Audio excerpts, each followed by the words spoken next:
Napanood ko po sa isang TV program, ang isa po nating masasabing dating kalihim at dati din po nating kaibigan, sinabi po niya na ang batas, we can bend the law, ang sabi niya.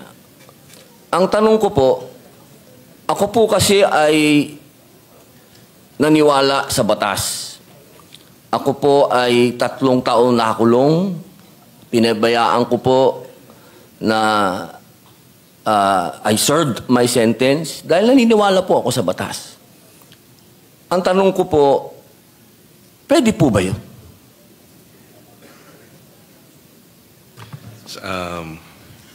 Well, merong kasabihan na Latin maxim na dura lex, sed lex.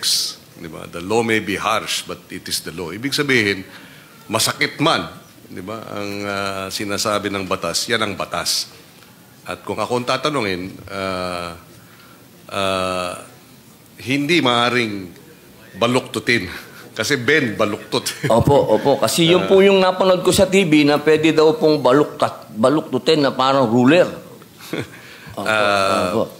So, ang sa aking opinion, hindi maaaring baluktutin ang batas.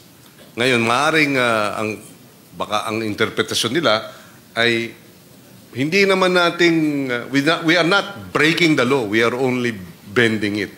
Pero gaya nga ng nasasabi ng napakarami, pag may 2 o 3 abogado sa isang kwarto, 3, 4 o 5 o 6 ang opinyon sa isang usapin. So, so yun po. May kanya-kanyang opinyon ng ating mga abogado.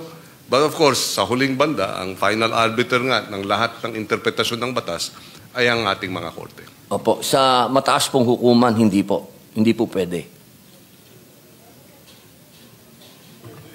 Well, ako na lang po ang sasagot. Hindi ito opinyon ng Korte Suprema. Opinyon ko po ito. Hindi ho pwede. Maraming salamat po. Yun lamang po. Mabuhay po kayo.